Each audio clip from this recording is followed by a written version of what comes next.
Hello and welcome to Good Clean Gaming. I'm your host Shalindo, and today we're playing some more Trackday Manager. So today we're going over the power build. I'm going to show you the build at the end of the video. That way you don't have to wait through all the get ready for the race kind of timer, countdowns, all that stuff.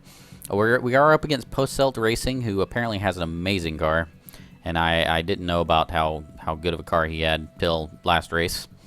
We're going with soft tires, and this is pure power. This is based around doing a double pit and just going for the zone and best lap medals. We're probably not going to get them because if I have to guess, Post-Celt is going to have all of them. But I could be wrong. Maybe our build can handle it. You never know. So we're gonna pit on lap 3 and on lap 6. And we're gonna get in and out of those out of those as quick as we can. But this build uses up so much fuel that we're probably gonna have to fill up 100% each time we pit, which is kind of oddball, but you know, it's the way it works. I'm not expecting to win this race though, so don't think we're gonna win. We probably will come in like, it's a very good chance we'll come in like 9th from having to pit twice and having to sit a long time in the pit. If you have maxed out your fuel speed, your pit fuel speed, if you have good crew on that, then there's a chance you'll be able to do much better because you'll be in and out of that pit much faster. The pit times on this build are completely based on fuel, whereas the pit times on my fuel efficient build are completely based on tires. So, you know, depends on what you have, whether or not this works well for you or not. We're going to pass on the left up here, and we're just going to leave the ECU on the entire race. It's the fuel, by the way, it's the fuel using ECU, not the fuel efficiency ECU, so it's going to be really pulling out some fuel very quickly. You'll also notice that the heat is really a problem with this build because we don't have anything reducing our temperature. So our actual standard temperature, running temperature on this is 125, and then it goes up from there. There is a little trick though to get the heat down, and that's with playing with the ECU, and I'll show you how to do that in a second here. I'll show you on the next straightaway. How about that? Go ahead and just accelerate a little bit through here. So watch what happens if you turn off your accelerator, then turn off your ECU, your temperature goes down. Now turn on both. And then notice the temperature goes up at the same rate as if you know, whether you have that ECU on or not. And so if you drop your ECU off and let your temperature drop all the way down, the result is that you get a lot more time without having to overheat using a hot build like this. So instead of having a heat of 125, I have an effective heat of 110, I think. Allows me to spend a lot more time on that accelerator, which happens to be just long enough to get to the end of the straightaway. You can see Post-Celt is right behind me. There's no chance I'm going to win this. I want to see what kind of stuff he's got going. He's on soft tires. We're using up a lot more fuel than he is. I need to have that ECU on if I'm not cooling myself down just to keep ahead of him. Man, look at him go. That guy has some awesome stuff. Yep, that's not a good place to pass Post-Celt.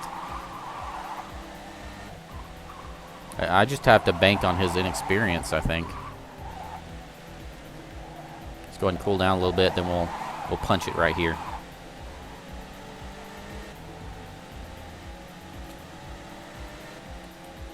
Man, even outdoing me like that, that's crazy. Cool down. Now, go nuts. But if we can't catch him on this straightaway, this is my highest top speed build that you can get for a Raptor. So if we can't catch him here, then his Scorcher, he's got the Scorcher, which is the new car.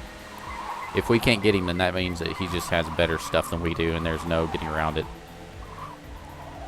We're gonna pit at the end of this lap and get soft tires.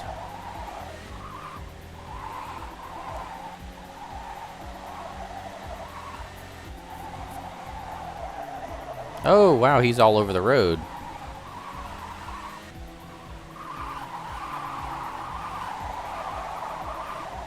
That was a nice slide.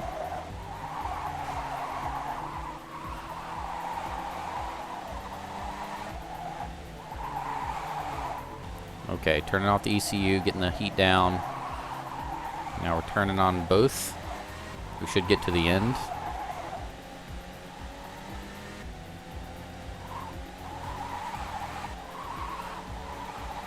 That's right. Get that speed up there. Now we're gonna go pit with Passelt.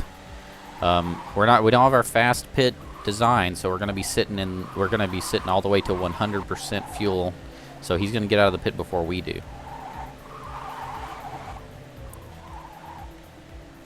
Okay, let's see how quickly we can get 100% fuel in this thing.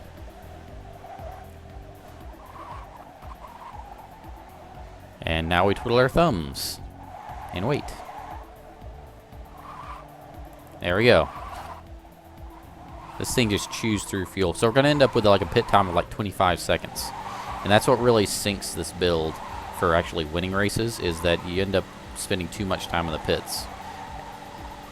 If you could do a modification of this build, I've seen people modify this build or basically make a variation of this build that involves a little more fuel efficiency, and in exchange for that they get the ability to only pit once. Those cars are very competitive. Not quite the same amount of power, but definitely wins more races in my opinion. So if you can get a build like that where you get just enough fuel efficiency to have one pit, then you can really really compete. You definitely won't win the pit medal against somebody who's doing fuel efficiency, but you'll, or go green, you won't win that, but you'll probably win some of the lap or some of the zone stuff, which is good.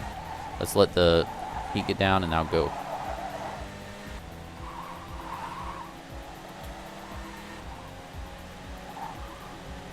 See if we can pass.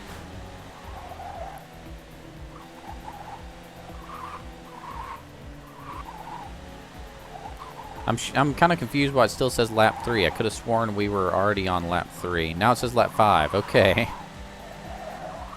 That confuzzled me quite a bit. I was quite confused. Hey, I think we're having some lag here, because you saw that I turned off my accelerator and it still had me overheating. That hasn't happened in a long time. Okay, we're going to get to lap 6, and then we're going to pit again. Like I said, not going to catch Passelt, but if we can hold off everybody else, I would be quite pleased.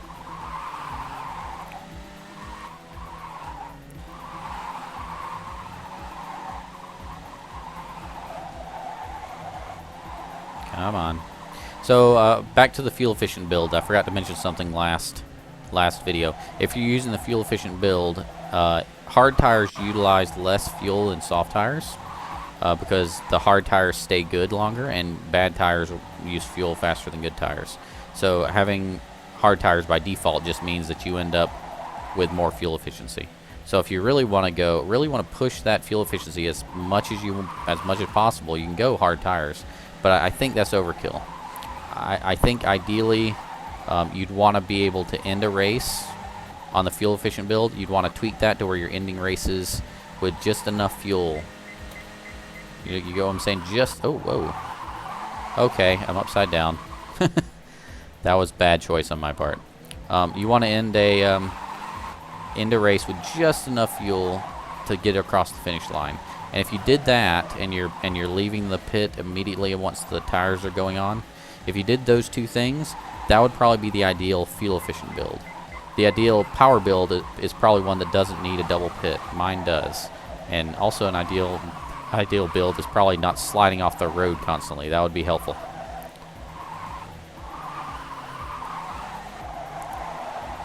Let's go ahead and hit the pit button. They'll stay behind us hopefully for the remainder of this lap. We can slow them down a little bit.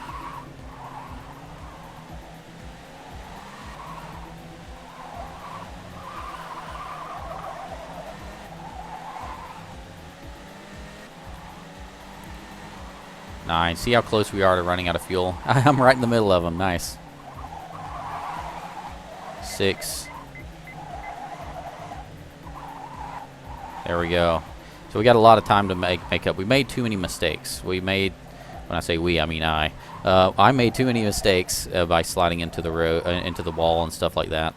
So we're not going to win this. We're not going to come anywhere close. But at least you can see the principle, and you can see what you need to tweak in order to make this work. And what you need to tweak is you need to make this fuel efficient enough to get through one pit.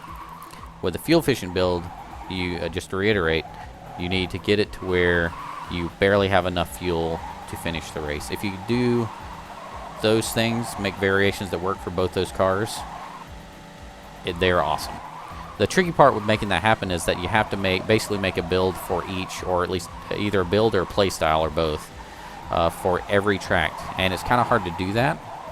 And so I just go with the all 100% power or all 100% fuel efficiency and just let it, shake out however it wants to shake out. You'll still get plenty of XP with the fuel efficient build because you're practically guaranteed 2 medals, and likely to get 3 or 4. With the power build, it depends, because it depends on whether or not you're going up against somebody that has a better power build than you. Posselt has a better power build than I do, so he's going to get all the power medals, the zone medals and the lap medals and the top speed medals. I'm going to try for those, and normally I'll get those if I'm not up against a better equipped car. And that's just the way it goes. But with this build, you're basically assuming you're turn off.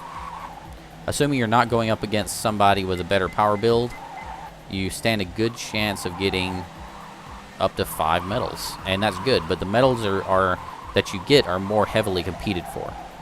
Unlike with the fuel efficient C1, very few people go for the Go Green or for the best crew medal. They go for the win, and so the medals you're going for with the power build are much more competed for. I'm not gonna come anywhere close. I thought it might be like 8th or 9th. I'm in 7th right now. But yeah, you see what you can do to this thing, and you can also, like I said, you have a good chance of winning some power medals if no one else is going really strong power. And so even if you come in like 9th place, you could still, you can come in last place and still get potentially 5 medals, and that is just awesome. So if you're really medal hunting, you're going for XP, you want to build up your driver XP, you really want to go for medals, not winning. And winning is great, or placing high is great, but medals first, in my opinion. If you can get medals while winning, all the better.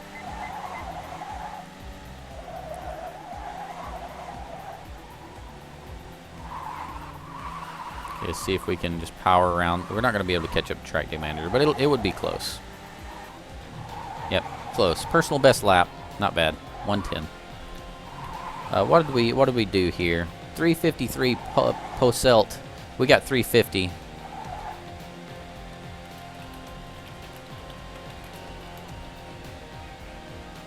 Yeah, Posselt is pretty amazing.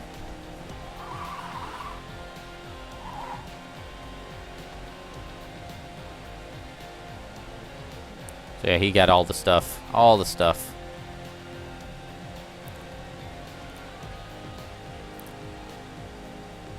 How close did we come? Yeah, his zone 1 was much faster. His zone 2 we were a little more competitive with, and his zone 3 a little more, but man, he is so fast. Can't beat that. So he's basically got it. He's a perfect example. He's got probably a lot better driver XP than I do. He has a better car, the Scorcher R10. He's probably got it well upgraded, and he only had to pit. No, he pit twice. Never mind. So he's got the same double pit build I do. He's just better equipped for it.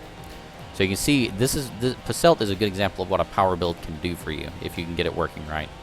We got the Gentleman Medal. That looks like the only thing we're going to get, though.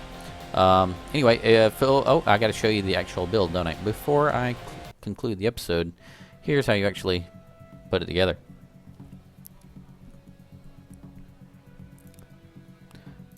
So here's the way here's the full power version, which is what we used. We got the Titan exhaust, the Powerline GT, high-speed config, aerodynamic setup, and the APR Boost Pro. Everything else is the same as our fuel efficiency build.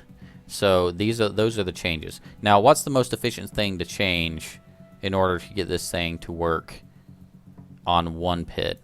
In my opinion, you'd have to run the numbers. If I recall correctly, I remember having to run these numbers. If I recall correctly, changing from the APR Boost Pro to the NT Ignite and assuming you're keeping them both on 100% of the time, you look at that boost in efficiency. You go from 20.4 to 33.2. You're almost It's like 80%, 70% better, 80% better than your on your fuel efficiency. You do lose a little bit on top speed is 361 here. Now it's 351. If you recall in that video, I didn't actually hit above 350, so I can sacrifice that extra top speed and put on this ignite. Now I will lose a good bit of torque, and that's going to hurt on acceleration, and that's where it really does hurt you. But I think this is more efficient than switching out the Titan exhaust for the Gaia exhaust. And I think it's more efficient than switching out the for the green line here. So you can run the numbers yourself, though. I haven't really. I've looked at that a few weeks ago and haven't looked at it since. So feel free to run the numbers and see what you come up with. But yeah, switch this out to get it down to one pit. Just a summary. Switch this out with NT Ignite, and then I think the next thing you probably want to go for is the exhaust to Gaia exhaust, because you only lose a little bit of acceleration and you lose some torque, but you gain cooling and efficiency. This will be the next thing definitely you'd want to switch over. After that, if you had to, you'd move this one over to green line. But just figure it out, try it out. Let me know what you guys come up with if you guys try it. And I'm losing sponsors and not actually re-signing them. That's silly of me. Anyway, thanks so much for watching. Feel free to click that subscribe button if you're interested in seeing more videos like this. And remember, keep it clean.